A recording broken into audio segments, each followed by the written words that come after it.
নমস্কার বন্ধুরা, শনিবারে লাঞ্চের থালিতে আছে গরম ভাত, আছে কাঁকরোল ভাজা, কাঁচা মুগ ডাল আছে, শুকনো লঙ্কা, কালো জিরে আর মেথি ফোড়ন দিয়ে করেছি ডালটা,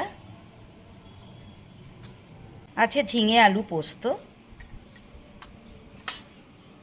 ছানার বড়া তরকারি। ছানাটা কাটিয়ে ছানাটার মধ্যে গরম মশলা, একটু আদা গ্রেট করে, নুন, মিষ্টি, হলুদ দিয়ে ভালো করে মেখে তারপর বড়া বানিয়ে নিয়েছি।